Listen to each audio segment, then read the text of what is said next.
latest attacks, Yes. American attack on Iran and the Iranian response to the American attack. And we can compare the two attacks and how successful were those attacks. But before getting there, it seems that the outcome of these attacks are not satisfactory for those people who are behind this war. People like Right. Keith Kellogg. And right now they're talking about we don't have much time. We have to do something as soon as possible. And here is what Keith Kellogg suggested.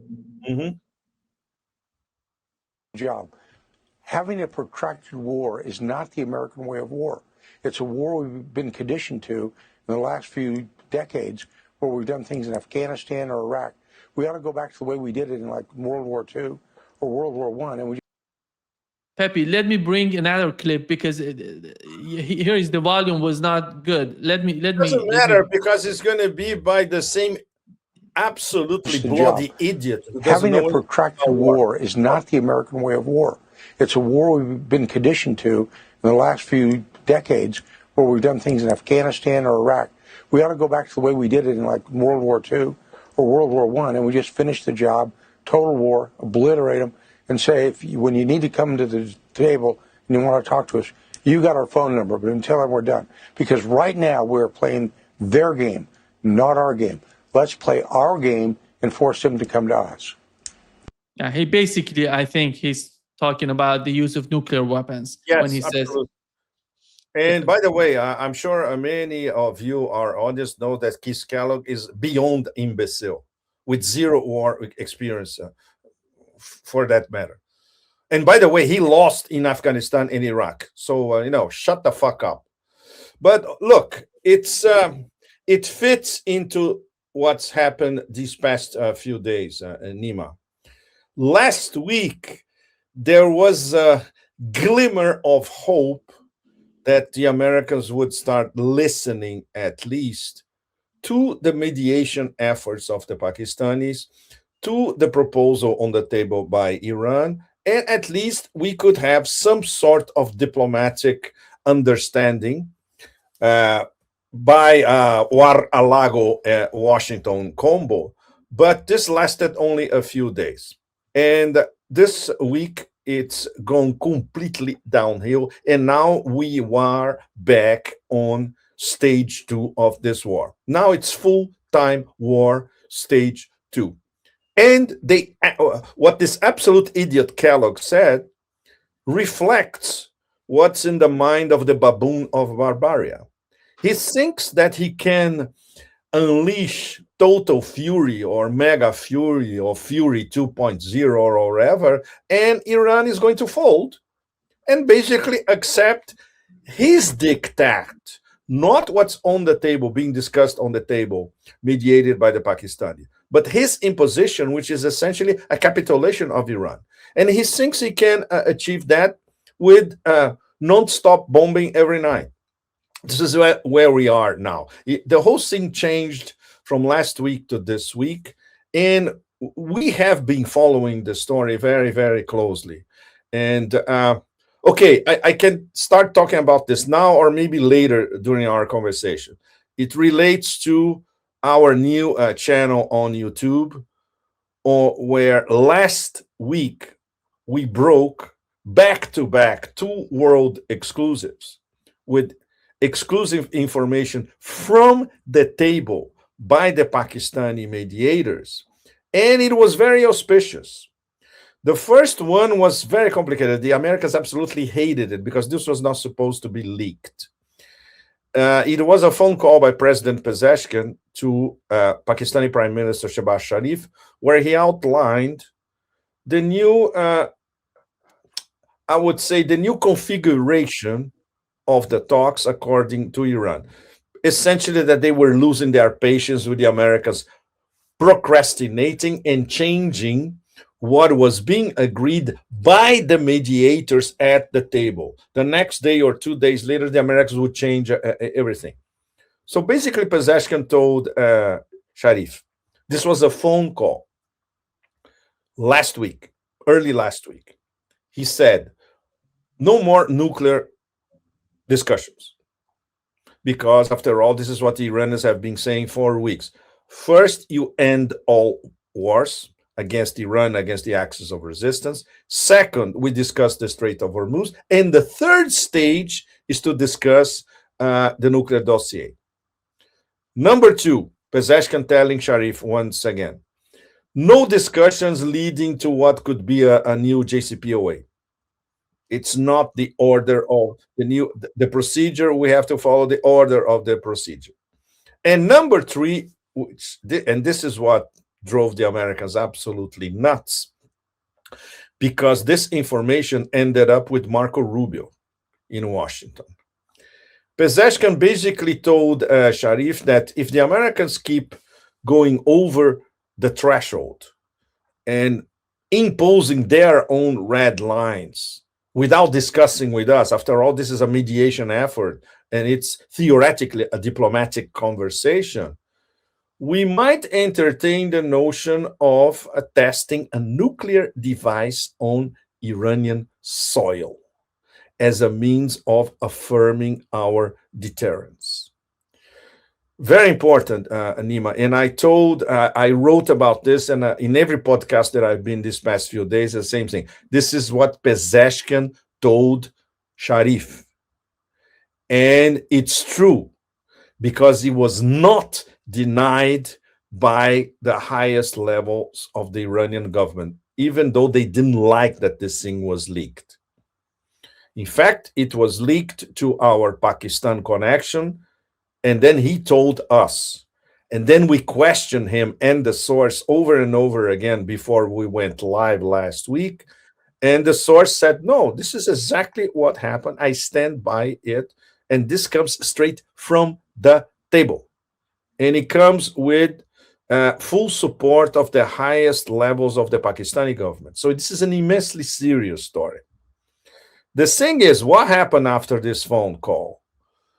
The foreign minister of Pakistan, Dar, was in New York. He picked up the phone, he called Rubio. And he said, look, I have something very, very important to tell you. And Rubio immediately said, come to Washington now. So the next day, Dar went to Washington and they had a face-to-face with Rubio. And he told the story that I just told you and our audience. And obviously, Rubio told Trump about the story. So what happened on the very same day? This was May 29. All that rhetoric from Trump, the kinetic warmonger rhetoric, stopped right away. The tone changed. And Trump was even contemplating, there's going to be a deal, But okay, he already promised that the war, the last count is that he promised that the war was over 37 times. Probably is going to get to 40 this week, right? And another information that we had from just moments ago, CENTCOM, just sorry for interrupting you. The breaking news that the CENTCOM said, just posted that the Strait of Hormuz remains open for transit. Bullshit. It's like I read that before we started our conversation. Total bullshit. But that's another story. CENTCOM, they lie every day. They are built. It's an empire of lies in itself. Anyway, the conversation between the Pakistanis and the Americans and the reaction by Trump. The thing is, Nima, this didn't last too long. This lasted a few days last week, maybe this weekend, and after the Apache story, which is an absolute mess because nobody really knows what happened with this Apache, changed completely. And the Pentagon, who has not still solved the mystery of two-tap Tomahawk killing the girls in Minab, they're still investigating, by the way. It took them less than 24 hours to discover that it was a Shahed drone that was the origin of the crash of the Apache helicopter. And the pilots miraculously survived and were rescued by an unmanned American boat. Is that a beautiful Netflix plot? Nobody explained how this happened. So, but that was the excuse that the Americans wanted to go back to war. So who profits from this go back to war? who fabricated this whole Apache story? So all these questions are now on the table. And the change of tone again by Trump and the people around him, when last week we thought that, okay, maybe they're, it's in their minds that the only way out, the only off ramp for Trump is to get to some sort of memorandum of understanding. And this is exactly what the Pakistanis were breaking their backs 24/7 to get. The Pakistanis are working very close with the Iranians. They are also working very close with the Saudis. It's part of their military pact, and the Saudis want an accommodation with Iran. They're also working very closely with other Sunni actors, including the 4 original Sunnis who met in Islamabad even before the first Islamabad meeting, when Ghalibaf was there and Vance was there as well. Once again, Turkey, Saudi Arabia, Pakistan, and Egypt. These 4 are working very hard to get to the memorandum of understanding. And on top of these, Qatar and Oman as well. So everybody is working seriously. Let's try to get this memorandum of understanding. And of course, they are doing their own pressure over the Trump administration. After all, they have their own channels to talk to the Trump administration. But as we can see, the whole thing was turned upside down this past, let's say, three to 4 days with the Apache story. The Apache story was the catalyst of the change of, I wouldn't say the change of heart, but once again, the change of tone. And Trump is back to his best emperor of Barbaria impersonation. Okay, we're going to bomb Iran to smithereens every night, harder and harder. We're discussing how to bomb their bridges and electrical installations. We're going to take Karg Island. We are already stealing their oil. So the whole thing is back to where it was during the war. And that's why it's so dangerous. Because apparently now the Trump administration, they made their mind. And Trump, a desperate Trump, who needs an off-ramp for a number of reasons that we know very well who controls and who runs the show.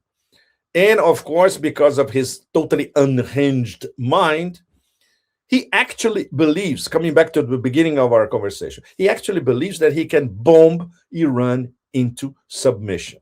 And that's where we are now. And that's why it's so dangerous. The situation now this week is much more dangerous than a week ago, and even 2, 3, 4 weeks ago.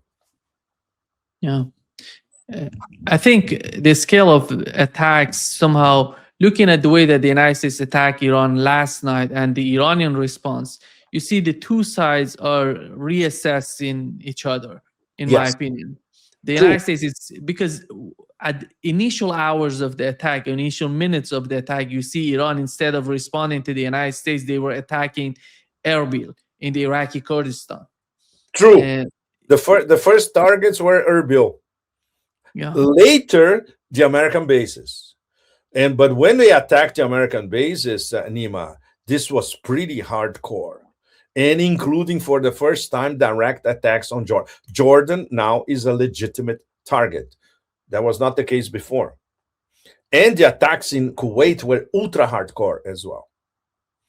So they attacked at the same time Jordan, Kuwait, and Bahrain. That's very, very serious. And they attacked what remains of the 5th Fleet base in Bahrain, plus another naval base in Bahrain. So they are attacking across the spectrum and expanding the spectrum, because now includes Jordan. And this falls also in the IRGC order of early this week, that there is a continuum from the Bab el-Mandeb to the Persian Gulf. It's the same theater of war, which means that the Houthis are progressive. Little by little, the Houthis are coming back. And this is going to be the next stage. If there is more American bombing tonight and tomorrow, there's no question that we're going to have action. Well, we already have action. The Bab el-Mandeb is already totally vetoed for any Israeli linked tanker. So this is just the first stage. So now we have it's the full spectrum, maritime spectrum, from Bab el-Mandeb to Persian Gulf and Strait of Hormuz. Are the Americans ready to, suffer the consequences of all that? And now, of course, this is a discussion that, for instance, last week in the St. Petersburg Forum, this was part of the discussion. We were discussing, of course, the war on Ukraine practically full time. But when the discussion came to Iran, they start discussing the possibilities of is the ultimate agenda of the people who actually manipulate Trump to crash the global economy. That's quite possible. It's absolutely possible. And then restart in more favorable terms for them. It's absolutely possible, because if it continues like this, if the escalation that started this week again continues like this, the situation of the oil market and the bond market especially is going to go completely out of control. And it will be a global crash.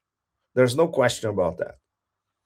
Trump is just, once again, Nima, we all know, Trump is just a grifter, a low-life street gangster employed by the people who run the show. These are the people who control the agenda and are looking long-term and are the controllers of the forever wars in West Asia and in Ukraine.